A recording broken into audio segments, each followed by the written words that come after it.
இன்றைய தினம் அனைத்து இந்திய அண்ணா திராவிட முன்னேற்ற கழகத்தை பற்றி சில பேர் விமர்சனம் செய்து கொண்டிருக்கிறாங்க.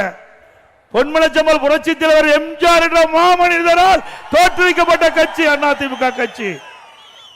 அம்மா என்ற தெய்வத்தால் கட்டி காக்கப்பட்ட கட்சி அதிமுக கட்சி.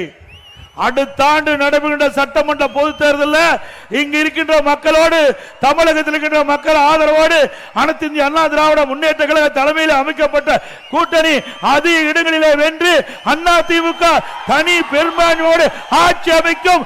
அது எந்த கொம்பனாலும் தடுக்க முடியாது. நம்முடைய கூட்டணி வெற்றி கூட்டணி, மக்களுக்காக பாடுபடுகின்ற கூட்டணி. நம்முடைய இருவரும் தலைவர்கள் நமக்காக வாழ்ந்தார்கள். நம்முடைய வரலாறை பாருங்க. எத்தனையோ கட்சி தமிழகத்தில் இருக்குது, இந்தியாவில் இருக்குது, சில புதிய கட்சிகள் தோன்றி இருக்கின்றன. ஆனால் நம்முடைய தலைவர்கள் பொன்மனச்செம்மல் புரட்சி தலைவர் எம்ஜிஆர், இதே புரட்சி தலைவர் அம்மா, இந்த மக்களுக்காக வாழ்ந்த மறைந்த தலைவர். இருவரும் தலைவர்கள் இறைவனால் தமிழ்நாட்டு மக்களுக்கு கொடுக்கப்பட்ட கொடை. தனக்காக வாழாமல் மக்களுக்காக வாழ்ந்து மறைந்த தலைவர்கள் நம்முடைய தலைவர்கள். நம்முடைய தலைவர்களுக்கு வாரிசு கிடையாது, நாம் தான் வாரிசுகள். தமிழ்நாட்டு மக்கள் தான் வாரிசுகள்.